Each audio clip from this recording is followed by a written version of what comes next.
Hi, welcome back to my channel. My name is Tiffany, and I'll be reviewing Tiffany D. Jackson's book, Grown. Let's get into it. Whenever it's time for me to review books like this, because I'll be honest with you that I did not want to review this book. The other time when I read a book that's similar to this book, which is My Dark Vanessa, I was also wary of reviewing the book because it's it's when something is like a hard read for me because it's really touching on some topics that are really heavy on the tongue. I feel like okay, I've read it now and I've learned about this, so I'll keep it within me. Like I'll remember that okay, I saw this in a book once, and these characters or these traits in a book once, and I'll be looking out for signs like that. But on another note, I feel like okay, people have to hear about this and recommend this book to people so that they would learn and know about it, because there's a circle that continues, and people are not really paying attention to that cycle because it keeps happening even till today. So authors like Tiffany D. Jackson are okay with writing uncomfortable stories like this because they have to be told. They are real stories, and it's our job, or it's the job of everyone on earth to tell these stories, or any way you can. Like Tiffany have written this book now, so it's kind of on you to recommend it, pick it up, read it, and just share the story and look out for the signs. That's just a chain reaction. Yes.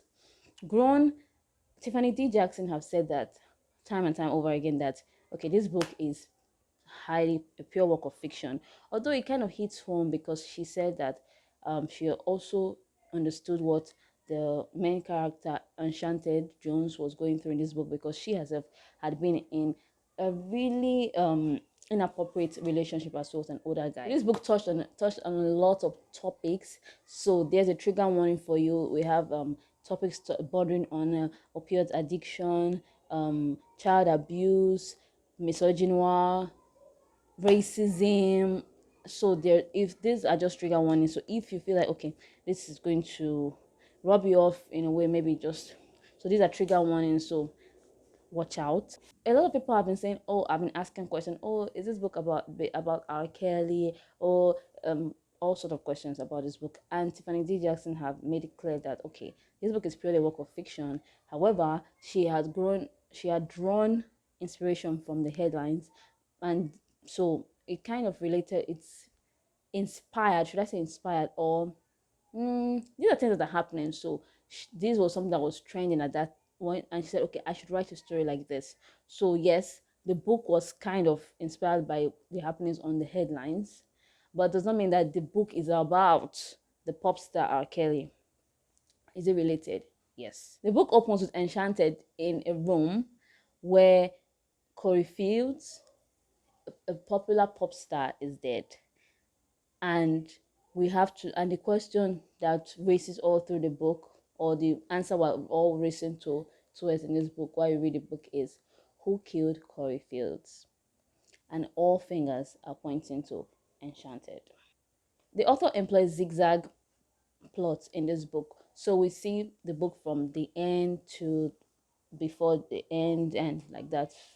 There are also parts where she employed the use of flashbacks. So when we see Enchanted in this room, this bloody room at the beginning, we'll go back to before she got into that entanglement. So Enchanted Jones is a 17-year-old girl just trying to fit in, just trying to be a 17-year-old. She was part of the swim team in her school, a predominantly white school, because her family recently moved to the suburbs.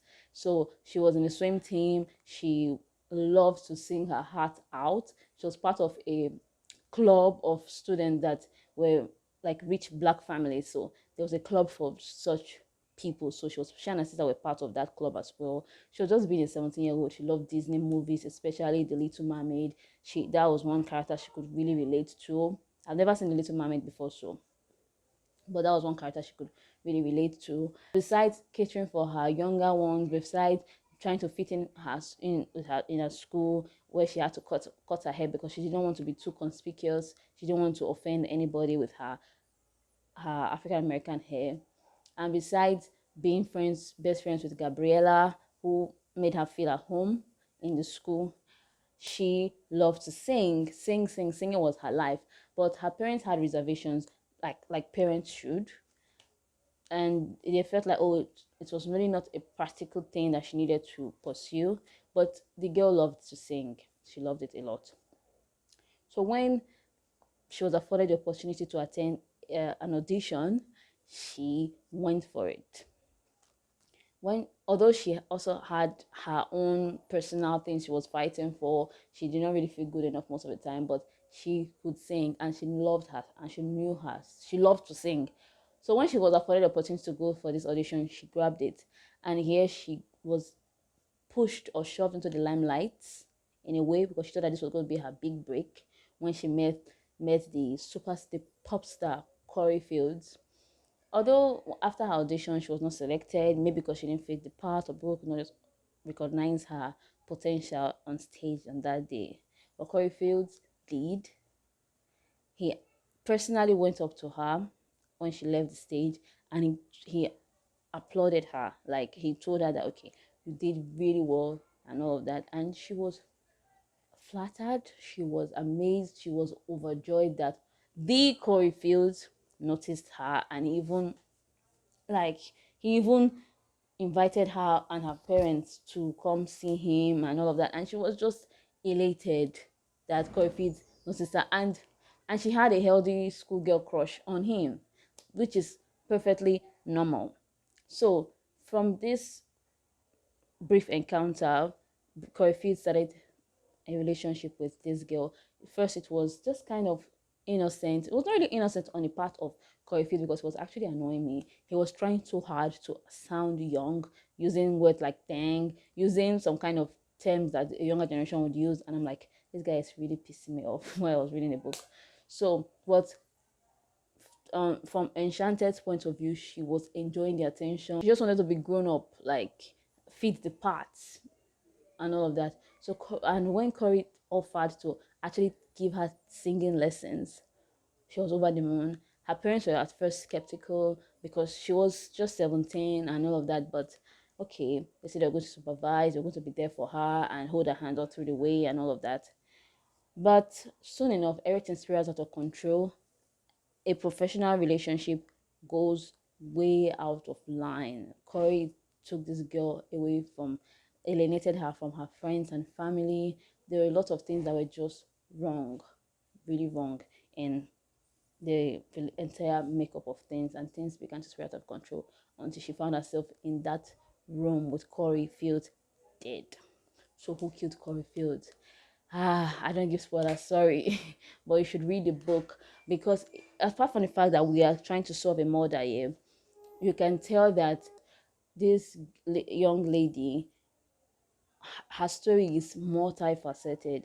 There are a lot of things going on, a lot of victim shaming, a lot of the hypersexualizing of women and girls is being touched on, misogyny, racism, just a lot of things, inappropriate relationship, the oversight on the part of the parents. I feel like parents could have done more, and the abuse of power, overall the abuse of power, especially in that entertainment industry.